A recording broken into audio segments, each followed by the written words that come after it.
အားလုံးပဲမင်္ဂလာပါခင်ဗျာမတွေ့ရကြပြီဆိုတော့ကျွန်တော်တော့မေ့နေကြပြီလားခင်ဗျာ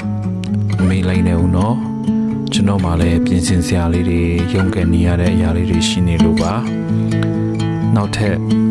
အဆက်မပြတ်သွားအောင်ကျွန်တော်အကောင်းဆုံးကြိုးစားပါမယ်တကယ်ရှင်တို့အားလုံးလည်းကျွန်တော်လိုမျိုးပဲတိတ်တိတ်လေးနဲ့ကြိုးစားနေကြမယ်လို့ထင်ပါတယ်ခင်ဗျအဆင်ပြေလိုက်မပြေလိုက်ဘဝဆိုတာဒီလိုပါပဲဗျာအဆင်ပြေတဲ့အခါမှရှိမယ်အဆင်မပြေတဲ့အခါတွေရှိမယ်